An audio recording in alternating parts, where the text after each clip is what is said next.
Shalom peuple de Dieu, bienvenue sur notre chaîne Rodeza Ministry. Aujourd'hui, nous aimerons parler de ce temps que nous vivons, cette période délicate et difficile que nous traversons. Alors nous recevrons la servante de Dieu, Maman Monique. Bonjour Maman Monique. Bonjour. Comment allez-vous? Ça va. Avec Dieu, ça va toujours. On aimerait parler de ce temps, comme je disais à nos téléspectateurs, ce temps difficile, délicat, qui nous touche. Cette période particulière que nous vivons, on va dire depuis le début de cette année, et là encore une fois, reconfinés. Alors, aujourd'hui, nous aimerons traiter sur le thème « Le chrétien face au confinement ». Maman Monique, le chrétien face au confinement. Qu'est-ce que cela veut dire? C'est le chrétien en général, le chrétien européen, le chrétien africain face au confinement. Le confinement, en fait, ce confinement-là, qu'est-ce qu'elle apporte de différent aux chrétiens? Par exemple, les chrétiens d'Europe. Parlons pour nous qui sommes là ou ceux qui nous suivent d'ailleurs aussi. Maman opportune, je bénis Dieu pour cette question. Évidemment, c'est une question qui touche l'actualité. Une question, on va plus parler de l'Europe parce que on est en Europe. On veut parler de la réalité. C'est une nouvelle qui nous est arrivée il y a 2-3 semaines et comme on a dit, c'est une nouvelle qui a surpris quelques personnes. D'autres personnes se diront qu'ils étaient plus ou moins préparés. Je parlais des lecteurs de la Bible, un chrétien. Les chrétiens s'attendaient plus ou moins à ça parce qu'il y avait des signes précurseurs. Mais bon, la majorité des personnes étaient plus ou moins surprises. Pourquoi? Parce que le premier confinement, on était plus ou moins préparés. Mais le deuxième, c'est vrai que les choses sont arrivées très vite. Et les gens n'ont pas compris. Bon, on a compris, on voit les chiffres augmenter. Oui. Et ça a surpris, ça a étonné beaucoup de gens et beaucoup de gens sont plus ou moins dans la tristesse, mais bon, en tant que chrétien, je pense qu'on a une autre manière de voir les choses aussi. Oui. Aujourd'hui, on repart sur le premier confinement. C'est tout le monde. Quand je parle de monde, c'est vraiment toute la planète qui était affectée, touchée. Alors, au jour d'aujourd'hui, nous en France, présentement, on est reconfinés. Ce n'est pas le cas en Afrique. Ici, les lieux de culte sont fermés. Et oui, malheureusement. De nouveau. Est-ce que c'est une décision que beaucoup digèrent ou pas, au fait? Parce que les hommes de Dieu qui dirigent les églises, les fidèles, comment on vit cette situation-là? Déjà, pour commencer, avant toute chose, on va déjà partir à l'origine. C'est vrai que quand cette situation est arrivée, je me suis posé la question, quand on voit les chiffres, mais pourquoi en Europe, les chiffres sont en train d'augmenter, de grimper par rapport à l'Afrique? Alors que sur le plan matériel, quand on voit en Afrique, ils vivent dans des conditions difficiles. Au début, on avait vraiment peur d'Afrique. On s'est dit, quand il y avait le premier confinement, c'était en Europe, on s'est dit, en Afrique, quand le corona va arriver, on avait peur. Tous nos parents et tout vont mourir. Oui. Et Dieu merci, on a l'impression, évidemment, c'est ce qui se passe. L'Afrique s'en sort mieux qu'en Europe. En Europe, on s'en sort pas mieux. Pourquoi? C'est vrai que je me suis posé la question, mais j'ai compris une chose, c'est que, en fait, quand on arrive en Europe, la plupart des chrétiens, beaucoup de chrétiens sont venus en Europe avec une mission. En Afrique, on priait, mais quand on arrive en Europe, nos lampes sont éteintes. Et j'ai comme l'impression que, c'est une réalité en fait quand on voit ce qui se passe. Il y avait le premier confinement. Le premier confinement, on était là, on a vu comment les gens étaient touchés. Tout le monde priait pendant le premier confinement. À l'église, on voyait les lignes, les chaînes de prière, comment le nombre de personnes en ligne augmentait. Les gens priaient. Et après, c'est vrai qu'on a vu que la main de Dieu, surtout en Europe, il y a eu beaucoup de témoignages. Dieu a guéri, Dieu a délivré beaucoup de gens. Et quand Dieu fait tomber sa pluie, il est tellement bon qu'il les fait tomber sur les païens, les chrétiens et tout le monde. Même les gens qui ne priaient pas, nous avons vu dans les journaux comment en Europe, même les gens se mettaient par terre et tout ça. Vous vous rendez compte, même Trump, le président des États-Unis, commence à reconnaître que non, je ne suis pas le big boss qui a un boss qui est au-dessus. Donc on a vu comment les gens ont reconnu que Jésus existait. Les gens ont donné leur vie à Jésus.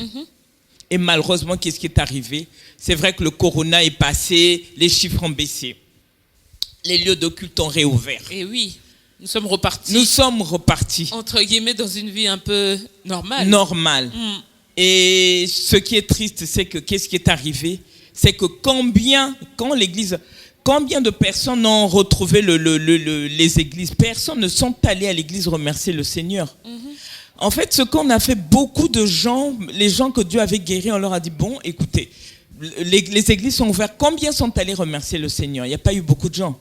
Vous voulez dire que, excusez-moi, vous voulez dire que donc pendant le premier confinement, il y a eu donc cette vague de personnes là, qui se sont consacrées à Dieu, qui ont pris de temps de prière, et que à la réouverture donc des lieux de culte, ces personnes-là, on ne les a pas vues en présentiel. On ne les a pas vues en présentiel. Ce sont les personnes que Dieu a guéries qui avançaient d'autres raisons que non, il y a le corona. Mais si Dieu t'a guéri du Covid-19, ne fût-ce qu'elle ait remercié le Seigneur, ce n'est pas ce qui est arrivé. Donc moi, ça me fait rappeler en fait à... vous savez les 10 lépreux que Dieu avait guéris. Oui. Combien avaient remercié le Seigneur? Un seul. Et l'être humain continue à se comporter de la sorte. Et c'est ce qui est vraiment dommage. Alors que on devrait suivre l'exemple de Marie de Magdala. Marie de Magdala qui a été délivrée des démons qu'elle avait. Qu'est-ce qu'elle a fait? Elle a suivi le libérateur. Et nous, en France, je trouve que je parle particulièrement de la France parce que je sais, je vis dans ce pays. Oui. C'est un pays où Satan, disons, je peux dire qu'a implanté son trône ici. C'est un pays où règne beaucoup, c'est-à-dire le monde des ténèbres. Il y a une grande représentation ici. Quand on vient en France, et on le sent, c'est-à-dire quand tu arrives à Roissy, souvent, je connais beaucoup de prophètes, beaucoup d'hommes de Dieu qui en Afrique avaient cette lumière, mais quand ils arrivent ici, ce sont des lumières éteintes. Le problème, c'est qu'on se laisse corrompre par quoi? Par cette gloire. Quand on arrive, on oublie. C'est-à-dire que, et moi, ça m'attriste en fait. Vous voulez dire que pour nous qui venons de l'Afrique, pour ceux qui viennent de l'Afrique, quand on est en Afrique, on a une foi forte, bien sûr, inébranlable, on pourra dire, oui. Et qu'arriver une fois en Europe, on va parler de la France parce que nous sommes là, mais en Europe en général, et que on a une autre vision des choses. On a une autre vision des choses, c'est-à-dire qu'on se laisse emporter par la gloire et on oublie l'essentiel. C'est-à-dire, quand vous parlez de la gloire, que voulez-vous dire par là? C'est-à-dire que quand on arrive en Europe, on se laisse, c'est-à-dire qu'on est ébloui par les biens matériels, disons. C'est ça. Moi, c'est ce que je disais souvent à Marie quand on parle souvent, oulala, celui-là, il a été ébloui par les lumières de la Tour Eiffel. Je veux dire que quand tu arrives, tu oublies la mission pour laquelle Dieu t'a envoyé. On arrive ici, qu'est-ce qu'on fait? On se laisse, c'est le travail. Et quand on appelle les chrétiens, des chrétiens de raison, c'est en France en fait, c'est quand on est dans une communauté chrétienne qu'on s'en rend compte. Oui. Il n'y a pas les chrétiens de raison quand on appelle, alors que ce sont les mêmes personnes en arrivant qui savent comment Dieu, donc de quelle manière ils sont arrivés ici. Beaucoup sont même passés même ceux qui étaient passés par la Grèce, on connaît des chrétiens qui allaient mourir dans les bateaux, mais que Dieu a sauvé, a béni. Mais arrivé en France, ce sont des personnes qui tournent le dos aux gens. Et on se rend compte que le problème, c'est que c'est quoi? Les gens ne veulent pas payer le prix, surtout en France, en fait, c'est ça. Payer le prix comment? En Afrique, en fait, quand un chrétien dit oui à Jésus-Christ, il s'engage. Et le oui qu'il dit, il sait qu'il y a un oui, qu'il y a le bonheur et le malheur avec, en fait. Donc, il s'engage. Un chrétien en Afrique, quand il dit oui, il va travailler dans le champ de Dieu. Quand il va aller travailler dans le champ de Dieu, il sait que dans le champ de Dieu, il y a des beaux jours. Il y a des jours où il fera beau, il va y aller. Il y a des jours où il va pleuvoir, évidemment. Le chrétien de l'Afrique va accepter de travailler même dans la boue. Le chrétien de l'Afrique va venir dans un champ, même quand la terre est dure. Il va transpirer, il va labourer le champ, mais c'est avec le sourire et tout. Le lendemain, il va revenir. En Europe, ce n'est pas ça.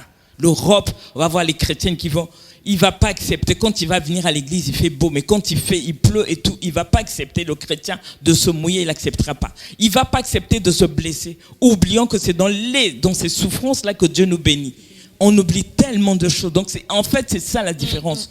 On est tellement pressés. Nous, ce qu'on veut, c'est que nous, on veut manger. Mais avant de manger, travaille d'abord. Les gens ici prennent vraiment Jésus pour un garçon de course. Quand on a besoin de lui, on crie à Jésus-Christ. Et c'est un peu dommage parce que quand on voit les chiffres, il y a plusieurs chrétiens. Mais quand on arrive en France, on n'est plus des chrétiens, on devient des crétins, entre parenthèses. On ne fait plus la mission de Dieu. Mais on ne voit pas Dieu intervenir. Alors que la parole de Dieu nous dit que la prière du juste a une grande efficacité. Donc quand c'est arrivé, quand on voit les chiffres, les chrétiens se disent, mais y a-t-il des chrétiens en France, vraiment? C'est ça. Quand le juste crie, le Seigneur Jésus intervient.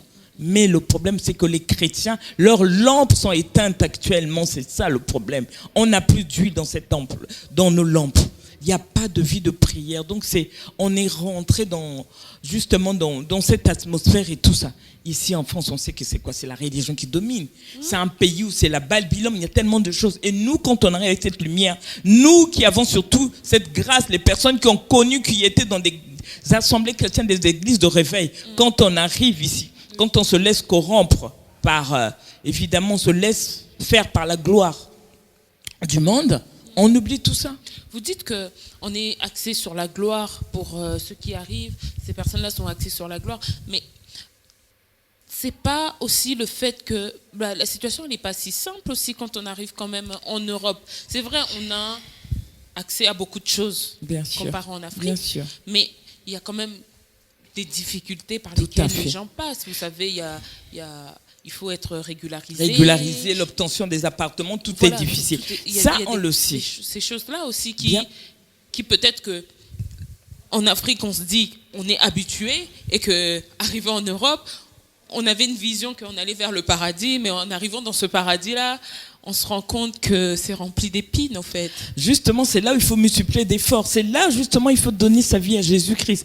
On sait qu'il y a tout ça, mais ce sont les pièges du malin. Il faut être plus fort que tout. C'est là où on doit de plus en plus se donner à Jésus-Christ. Rechercher vraiment la face de Jésus-Christ. Alors que nous, on rentre dans la facilité. Qu'est-ce qui arrive même, par exemple, quand on voit les gens, la plupart des chrétiens, quand ils viennent, on leur propose les travails de dimanche et tout ça. Alors que quand tu sais que tu mets Jésus, quand tu dis ta foi en premier, Jésus-Christ n'abandonne jamais ses enfants. Pendant que je suis en train de parler, je pense à quoi dans Matthieu, quand Jésus-Christ disait à ses disciples, quand il a vu la foule, c'est Jésus-Christ qui était ému de compassion, quand il a dit à ses disciples, depuis 3 jours, cette foule n'a rien mangé. Mais la foule n'avait pas réclamé. Vous savez, on a un Dieu qui est tellement amour, c'est lui qui domine, c'est lui qui tient les rênes de toutes choses. Et c'est là, en fait, c'est quand Jésus est ému de compassion, quand Jésus jette son regard vers la foule, et c'est là où on est béni, on a toutes les bénédictions. Mais nous, le problème, c'est qu'on a du mal à arriver à cette étape-là. Pourquoi? C'est le prix de la souffrance. Nous avons du mal à souffrir. Nous avons du mal à porter cette croix que Jésus a portée. On oublie qu'on ne peut pas passer cette étape-là. Justement, c'est ça. Alors que c'est après la souffrance, quand on est brisé, c'est là où on va voir maintenant la gloire de Dieu. Quand Jésus-Christ provoque, c'est ce que je dis toujours, j'en touche Jésus-Christ. Laisse-toi aller, lui-même il sait. Pendant 3 jours, cette fois, il ne se sent pas plein, mais quand Dieu sait, c'est là où quand Dieu intervient, quand il tourne son regard vers toi, c'est là où on voit vraiment que la gloire de Dieu descend. C'était le cas des chrétiens. Dieu nous a tendu son bras, il nous a sauvés. Et qu'est-ce qu'on a fait après le confinement? La plupart des chrétiens sont repartis dans la boue. La plupart des chrétiens ont remis leurs vestes. Les gens ont vraiment tourné le dos à Jésus-Christ. Mais Jésus est même bon, le peu de grâce que nous avons en France. Je trouve, qu'est-ce qu'on fait? Je suis plus ou moins attristé. Oui. Donc qu'est-ce qu'on fait? On préfère la gloire par rapport à Jésus-Christ. Après le confinement, c'est vrai que même les gens sont attristés avec le 2e confinement parce que les gens subissaient encore les conséquences du premier confinement. On a vu comment les églises se sont vidées. Et c'est en restant chez nous, c'est ce que les gens oublient. Jésus-Christ, c'est pas un garçon de course. Vous savez, maman, je pensais à une chose, je me suis dit, moi je suis une mère, une femme. Et je me dis, quand j'ai mon fils qui ne me sourit que quand il a besoin d'un bonbon, malgré ma gentillesse, je crois qu'il y a un moment, je vais quand même prendre des mesures.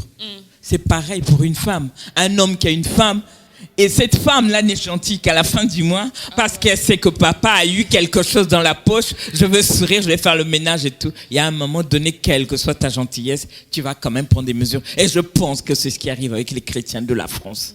Et c'est Tant qu'on ne prendra pas conscience de ce fait-là, il y aura un deuxième, trois, pourquoi quatrième, mais vous savez, c'est ça, quoi, confinement et tout. Donc le but, c'est qu'on se réveille. Alors, nous sommes inquiets pour ce deuxième confinement. Les chrétiens, les responsables des églises, sommes-nous inquiets? Oui, bien sûr, si je dis qu'on n'est pas inquiet, mais bon, le juste vivra par la foi. Amen. En fait, c'est ce que je me suis dit, tout ce que Dieu fait est bon, en fait. Donc, je suis en train de parler aux chrétiens. Vous savez, quand le monde, dans une histoire, quand le monde met un point, pour Jésus-Christ, c'est une virgule. C'est lorsqu'on croit que tout est fini que l'histoire avec Jésus-Christ commence. Et c'est l'occasion pour nous, les chrétiens, de nous donner totalement. C'est une occasion, en fait, pour les familles de prier. Parce que je me rends compte que Jésus-Christ, dans la plupart des familles, il joue le rôle d'un étranger qui vient. C'est un invité qui vient de temps en temps. Il s'arrête au salon, il est parti. Alors que Jésus-Christ ne veut pas ça. C'est l'occasion justement de nous remettre en question. Moi, j'étais en train de me dire, c'est vrai, quand cette nouvelle est tombée, tout le monde, on s'est posé la question, mais comment on va faire? Moi qui vous parle, c'est pareil. Je suis à mon propre compte, il y a tellement de choses. J'ai dit, mon Dieu, mais si je commence à penser, je dis à Jésus que je suis limité. En fait, c'est dans des moments comme ça où tu te dis, Dieu aussi permet les choses parce que Dieu fait de telle sorte qu'il m'enlève un peu les béquilles. Et que je n'ai que lui comme soutien. Et c'est ce qui arrive. Donc le conseil que je veux donner à un chrétien qui est en ligne, c'est l'occasion de vraiment te donner à Jésus-Christ. Invite Jésus-Christ, c'est l'occasion de vraiment prier en famille, qu'on se pose, qu'on fasse rentrer Jésus-Christ dans une famille. Et c'est là où on voit la différence en fait. Que Jésus-Christ fasse partie, qu'il soit le chef de la famille, qu'on lui donne ce trône de chef de famille, qu'il soit là, qui règne. Que Jésus-Christ ne soit pas seulement un étranger qui s'arrête au salon. Pendant le confinement, c'est le moment de l'inviter dans votre intimité. Donnons-nous totalement à Jésus-Christ. Il y a tellement de choses à faire. Et on se rend compte, vous savez, maman, une famille dans laquelle il y a Jésus-Christ, la situation est autrement. C'est-à-dire que quand Jésus-Christ vient dans votre vie, il apaise la vie d'une famille. Le confinement dernier, on a vu quoi? Les couples des personnes qui ne connaissaient pas Jésus ont passé leur confinement comment? Le nombre de femmes battues avait augmenté le nombre. Et pourquoi? Oui. Parce qu'on a du mal à rester ensemble. Et la solution, c'est quoi? Comme on dit en lingala, c'est les makofi. Passer le temps à s'insulter, s'injurier. Alors que les couples qui connaissent Jésus-Christ, les problèmes sont là. Mais vous savez, quand Jésus-Christ vient apaiser, calmer les tensions, quelle que soit la situation. C'est ce que je dis, quelle grâce c'est. C'est vrai que quand tu connais Jésus, tu n'as pas l'argent matériel, mais tu as une de ses paix. Une de ses paix, et c'est ce que les gens oublient. Tu vas suivre la gloire de Dieu, mais tu ne vas pas avoir cette paix. Regardons notre président Macron, il a l'argent, il a tout, mais il n'a pas la paix en ce moment. Ce sont des problèmes sur problèmes. Les biens matériels ne vont pas te donner cette paix-là. Et c'est ce que je dis aussi aux chrétiens. Je sais que même au moment où je vous parle, même si je n'ai pas un centime dans la poche, mais ma joie, c'est Jésus-Christ. C'est-à-dire que c'est une occasion pour moi de manger, de boire Jésus-Christ. Je suis en train de penser. De consommer Jésus. Consommer Jésus-Christ. Comme quand on disait dans Exode 12. Quand on lit Exode 12, à partir du verset 1 jusqu'au verset 13, c'est l'occasion justement de faire quoi? De prendre cet agneau immolé, que ça nous serve de repas. Comme il a dit, il faut rôtir cet agneau, mangeant ce repas matin, midi, soir. Quand on a Jésus-Christ, même quand on a une faim, Jésus-Christ vient, je me suis rendu compte, on lève même la paix. Cette sensation de faim qu'on a, quand on a Jésus-Christ, Jésus-Christ apaise cette sensation de faim. Et il y a le sang de Jésus qui est là aussi, c'est ce que j'allais dire. Le sang de Jésus, appliquant le sang de Jésus, c'est le moment de prendre le sang de Jésus, de l'appliquer sur le linteau de nos maisons, protégeant nos maisons pour qu'on soit épargné du virus. Et quand le malin passera, comme avait fait Dieu, quand le malin passera, quand il verra que votre maison, il y a le linteau, il y a le sang de Jésus-Christ, vous ne serez pas, personne ne va entrer dans votre maison. Donc, amen. Invitons Jésus, mais vraiment, je sais que disons-le, mais faisons-le. Et Dieu permet des occasions comme ça, puisqu'on n'a plus d'autres solutions. On est en train de le dire, et c'est Jésus-Christ lui-même qui se charge du reste. Laissons Jésus-Christ lui-même être ému de compassion de notre situation. Arrêtons de... Vous parlez de Jésus, faisons confiance à Jésus, Il est là, Jésus. Faisons rentrer Jésus dans notre maison. Mais l'église est fermée, maman Monique. Mais justement, l'église est fermée. C'est là que nous allons écouter la parole. C'est là que nous allons prier. Comment ça, faisons rentrer Jésus, Jésus? amen. Justement, c'est l'occasion pour les gens qui n'allaient pas à l'église. Maintenant, l'église est fermée. Qu'est-ce que vous avez après? Évidemment, les gens doivent prendre conscience. Quand on leur demande d'aller à l'église, les gens n'y vont pas. Grâce à Dieu, ceux qui vont à l'église ont cette grâce, les enseignements qu'ils ont reçus. C'est pour ça qu'on dit, sème le matin, sème le soir, vas-y. Nous, on a fait nos provisions pendant que l'église était ouverte. Ça doit nous servir de leçon. Les personnes qui n'aiment pas aller à l'église, vous restez chez vous, mais vous n'avez pas de provision. Mais celui qui a été à l'église, il sait, il a eu les enseignements et tout, mais c'est le moment. On a mangé. Moi, je suis bien obèse parce que j'ai encore les restes, donc ça déborde. Amen. Vous voyez, les formes débordent parce que j'ai encore de la nourriture. J'ai bien mangé. Et petit à petit, c'est pour ça que j'ai pas un centime dans la poche, mais j'ai mes réserves. Donc, j'ai même cette graisse-là. Donc, de temps en temps, je rumine, je digère cette nourriture que j'ai appris, justement. C'est ça. Donc, les personnes qui restent à la maison, d'où l'importance, parce que les gens se disent que l'importance d'être dans des églises, parce que moi, quand les églises ne seront pas là, les églises sont fermées, mais l'église, on est une église. Moi, je suis l'église de Jésus-Christ déjà, parce que mon corps est le temple du Saint-Esprit. Amen. Jésus-Christ est en moi, donc je n'ai pas besoin d'une église physique. Jésus-Christ l'a dit lui-même, je n'habiterai plus dans les maisons construites par des mains d'hommes. Il va habiter dans sa propre maison. Et c'est le moment justement de me servir de ma réserve. Les autres qui n'avaient pas d'église, c'est justement l'occasion de prier que le Saint-Esprit vous oriente. Il y a des églises, rejoignez. Il y a des groupes, des assemblées chrétiennes qui ont des cours de prière. Suivez vraiment ces programmes de prière. Je donne encore un conseil. Il y a des églises, par exemple, qui, en ce temps de confinement, ont mis en place des programmes de prière. Oui. Je vais par exemple prendre l'exemple d'une église que je connais, Péniel, qui a mis en place une église un programme de prière. En ces temps difficiles, il y a des églises qui redoublent d'efforts, c'est-à-dire des moments de prière. Vous êtes à la maison, au lieu de rester, appelez, priez en ligne et ça vous apaise. On prie comment? Au téléphone. Il y a des numéros de téléphone, des numéros de prière, vous téléphonez et pendant ce temps, quand il y a des prières, vous priez en même temps. Il y a des moments où il y a des enseignements, suivez-les. Soyez conduits par le Saint-Esprit et vous recevez cette nourriture qui va vous apaiser, ce qui fera que vous ne soyez pas en carence, mais justement, c'est ça. Et que vous gardiez le sourire et surtout, regardons dans la direction de Jésus-Christ. Donc, c'est ça. Et je pense surtout aux responsables d'église. C'est vrai que c'est difficile déjà. Oui. On a beaucoup d'églises avaient perdu leurs églises lors du premier confinement. Pourquoi? Leur salle, justement. Vous savez, comme les responsables. Nous, par exemple, on est à notre propre compte. Donc, quand il y a le confinement, pas de travail. L'église, vous allez payer comment et tout. Mais justement, c'est l'occasion de regarder à Jésus, apprendre à parler avec notre Père. Moi, je me suis dit, faire confiance en Jésus-Christ. Je me suis dit, les exemples de la Bible doivent nous servir de quelque chose. Tout à fait. Abraham, quand Jésus-Christ l'a appelé, il lui a dit, quitte ta patrie. Abraham a tout laissé. Abraham est parti sans argent et tout. Il est parti de lui. Ce qui l'a aidé après, c'est qu'il était à l'écoute de Dieu. C'est la soumission et la mise en pratique de la parole de Dieu. Je pense que ça, c'est tout et ça te redonne tout. Et c'est le Saint-Esprit qui t'oriente. Donc, je vais simplement dire, nous, c'est ce qu'on se dit.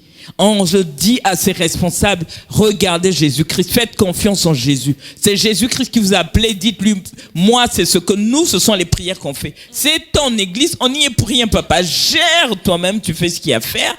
En priant même pour nos propriétaires. Moi je prie pour les propriétaires, dit Jésus-Christ touche son cœur pour qu'il change d'attitude. Moi quand je vais ouvrir ma bouche, quand on va lui parler, que c'est Jésus qui fait le reste. Donc, ce poids-là, en fait, si on le porte avec nous, c'est un peu difficile.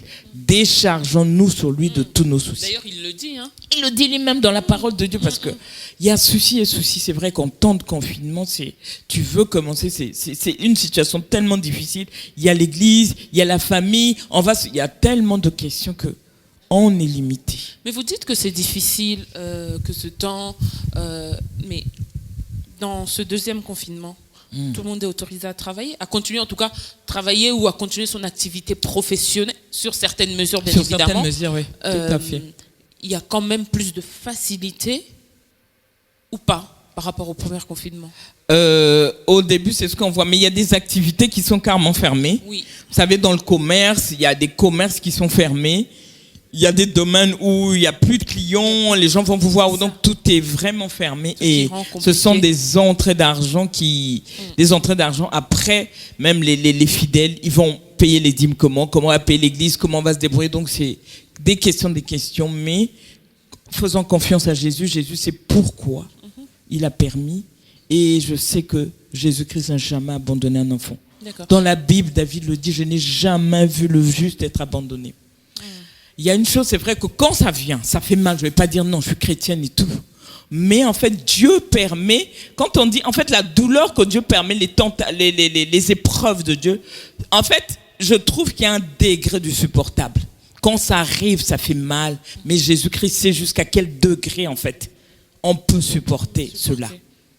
Et quand on se rend même compte que, vous savez, les héros, les grands héros, ils ont été préparés dans la souffrance. Et je pense que c'est le temps où on doit travailler, on doit laisser Jésus-Christ. Et je sais que derrière ces événements-là, il y a quelque chose qui va en sortir.